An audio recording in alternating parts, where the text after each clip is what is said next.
All right. So now let's see this particular question. So now this question is again a continuation of the last two questions that we solved, Hopper queries 1 and Hopper query 2, right? And this is essentially Hopper queries 3, right? So the base data that we are given in this particular question is same as what we had in the previous two questions. So I will like highly recommend you that you first solve those two questions and then come back over here and continue with this one, right? But I'll just give you a recap of the data as to what we have, right? So the first table we are given with is the driver table. So in this, we have the information of each of the driver that joined the Hopper company, basically a cab company, and on what date that they joined, right? So we have the driver ID and their joining date, right? Now in the rides table, we have the information of each of the ride that was ever requested by any user, right? And then at what date was that ride requested, right? So we have the ride ID, the requesting user ID, and then the requested at date, right? And then we have the accepted rides table in which, we are given the information of all the rides from this particular rides table, which actually got accepted by some or the other driver given by this driver ID, right? And then we have the information of those accepted rides, like the ride distance, the total ride duration, and like that. So that's the entire data that we are given. And also, like, one important point to note over here is that all the rides that are present over here in this particular table will surely be present in the rides table, right? But all the rights which are present in the rights table might not be present in the accepted rights table, because there might be some rights which will never get accepted by any driver, right? So that is the entire relationship and the base data that we have.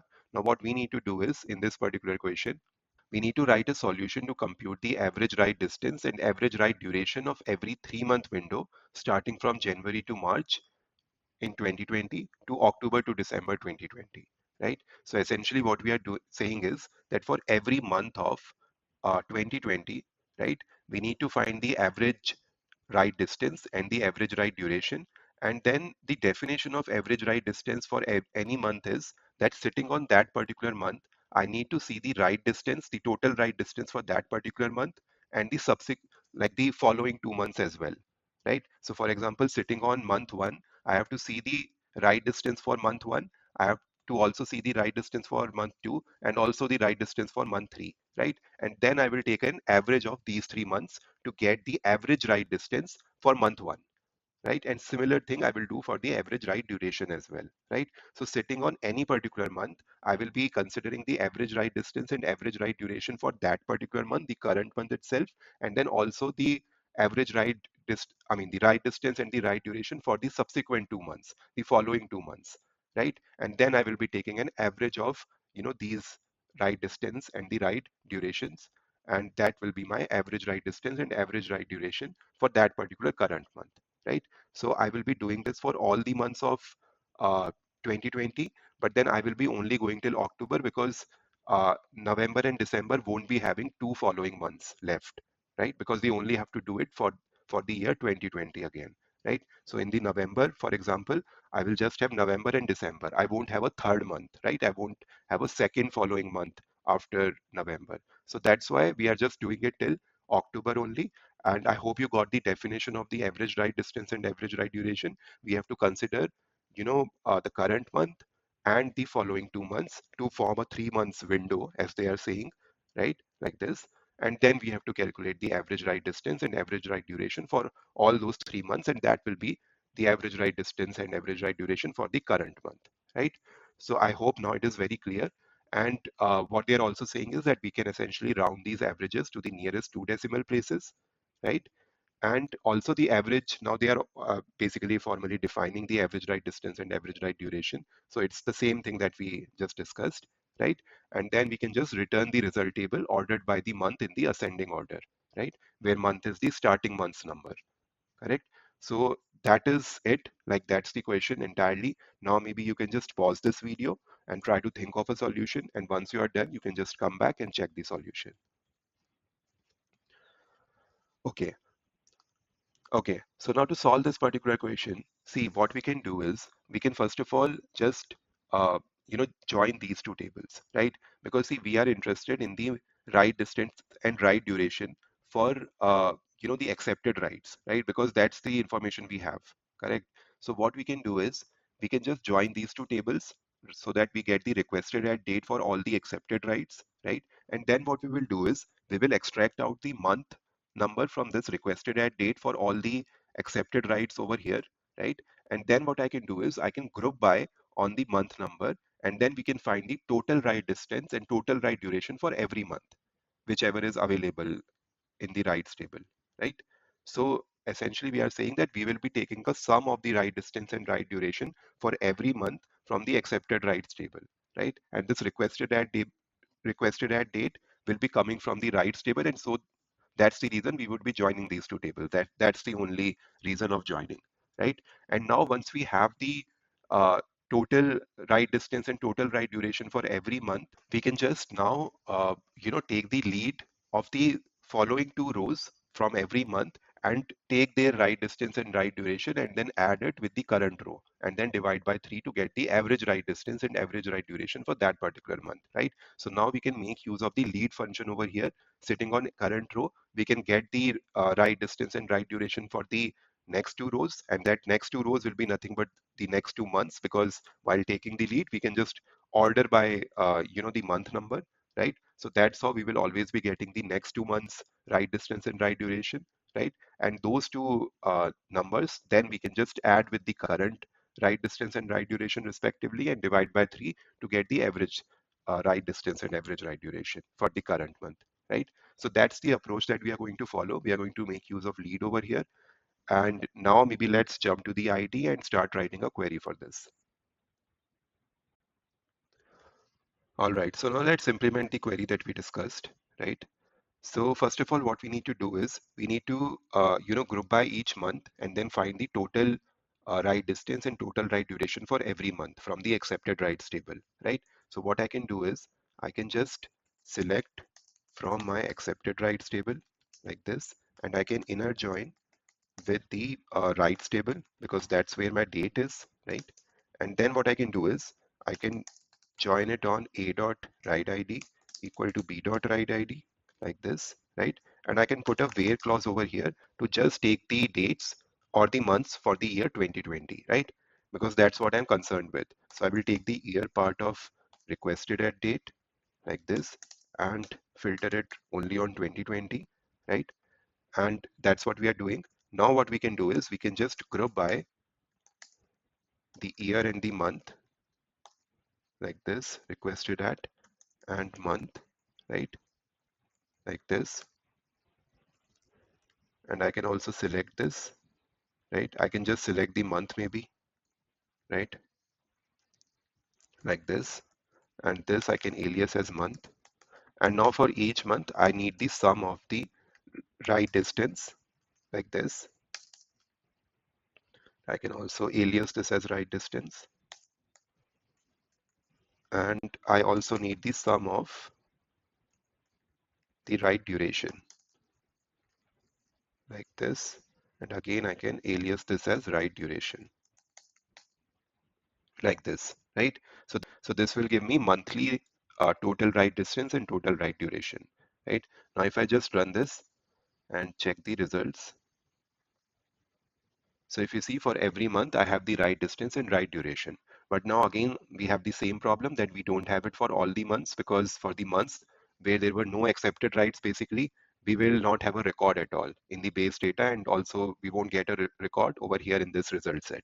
So that's why to fill in for those particular missing months, wherever there was no accepted writes, we can just, again, follow the same method. We can first generate a sequence of numbers, which will be essentially a sequence of months from 1 to 12, and then left join that particular data set, that list of months with this particular data set, and take the month from that particular data set, so that now I have all the months, the sequence of months from 1 to 12.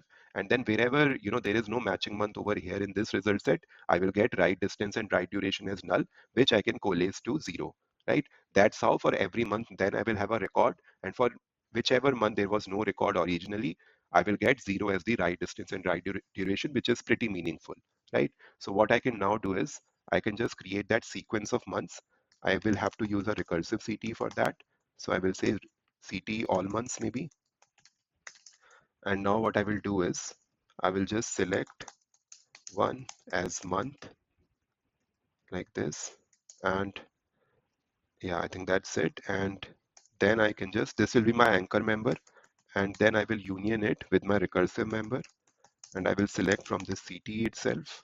And what I will select is select month plus 1, because I'm just adding 1 to the last month added, right? And I will keep doing this till my month is actually less than 12, because I have to go from 1 till 12, right? So I hope this makes sense to you. This is how a recursive CTE functions, and this is what we have discussed in the previous questions as well. So I hope you're clear with this. Now what I need to do is I need to left join this particular CTE with this particular result set.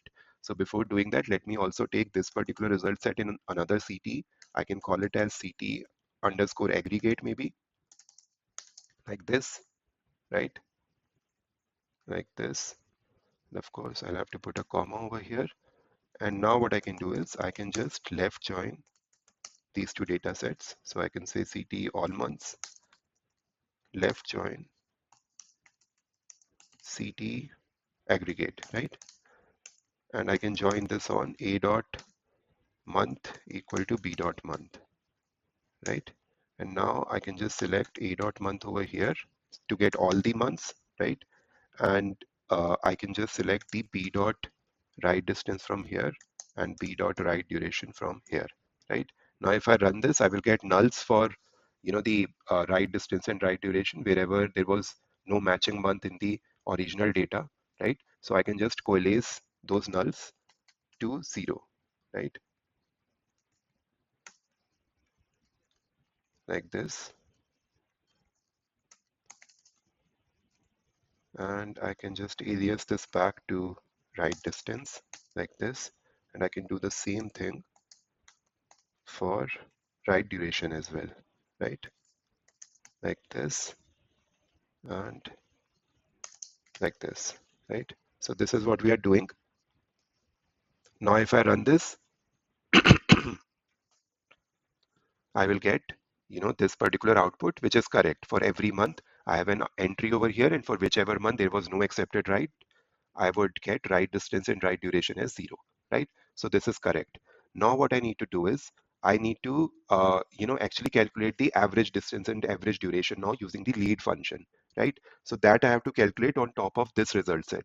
So again, what I can do is I can take this for simplicity in a CT, right? And I can maybe now call it as all months aggregate, right? Something like that, right? And then what I can do is I can now select the month, right? And then I need to select, the write distance for that particular month. Let me just first use the from clause, right, to get the IntelliSense activated. So that will be CT all months aggregate, right? And now what I need to do is I need to select the write distance, right? And then I have to take the write distance from the following 2 months as well, right? So I will use lead over here, and again I will select write distance, and first I will select it for the very next row. I will say over order by month, right? So that I get the right distance for the immediate next month using this particular expression, right? And then what I will do is I will also get in a similar fashion lead of the uh, next to next row, right? So for that, I will again take lead of right distance, and now my row parameter will be 2, right? And I will again do it over order by month, right? This way I will get the right distance for the next to the next month, and this will give me the right distance for the next month. And now I am adding it with the current right distance, right? And also what I will do is now I will divide it by 3 to get the average right distance for the current month, right? And I will use 3.0 over here just to convert this integer division to a float division, because I have to retain the decimal values, right? So that's why I'm doing divide by 3.0 over here. And now what I can do is I can just, round this entire figure up to 2 decimal, right? Because that's what we are asked to do. So I will just round it to 2 decimals now, right? And now what I can do is I can just alias this as average write distance, right? like this, right? Okay, so this is an extra brace over here. That's why it is showing an error, maybe. Yeah, that's right. Now what I need to do is I need to repeat the same thing for the average write duration as well, right? So I will just copy this particular expression, and instead of average distance or write distance, sorry, I will just put duration over here, right? And I can just replace it everywhere like this and like this. And also I will just alias this as average write duration like this, right? Now this will give me for every month the average write distance and average write duration according to the logic that we discussed, that we will be calculating it using the write distance for the current month as well as for the next 2 months, right? So now if I run this simply, for every month now of 2020, I have the average write distance and average write duration. And for the last 2 months, if you see for 11 and 12, we get null because there won't be, no next month or next to next month for the month of 12 and 11 respectively, right? So that's why we will get a null over here. And anyways, we just have to, return in the output for the months 1 to 10. So we can just filter out the month 11 and 12, right? So for that, we can just write a simple query over here. I can just say select star from this particular table, that is this particular subquery. And now I can just select where my month is actually less than or equal to 10, right? So this will give me the final correct output, right? So this is my final output, average write distance and average write duration as per the definition that we uh, discussed for every month, right? So I hope you understood it well. And now I will see you in the next question. Thank you.